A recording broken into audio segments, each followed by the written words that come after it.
लोगों की गजब कारनामे देखने के लिए तैयार हो जाओ। नंबर 1। अरे क्या बात है भाई, हरदम टेंशन में ही रहे, क्या परेशानी है यार? भाई 5,000 रुपए की जरूरत थी, भैया तो टेंशन में ही रहे। नंबर 2। भाई ये बाल देखो कितने सुंदर और सॉफ्ट है। लेकिन एक सेकंड, भैया अब ये बाल देखो, इससे भी ज्यादा सॉफ्ट है। नंबर 3। भाई ये बंदा अपनी बेबी से बात कर रहा होता है, तो भाई देखो क्या होता है।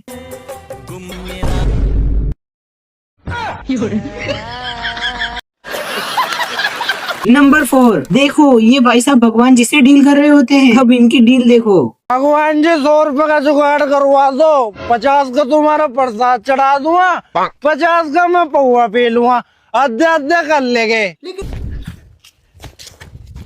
भगवान जी इतना तो भी भरोसा नहीं मेरे पे, अपने 50 पहले ही काट लिए।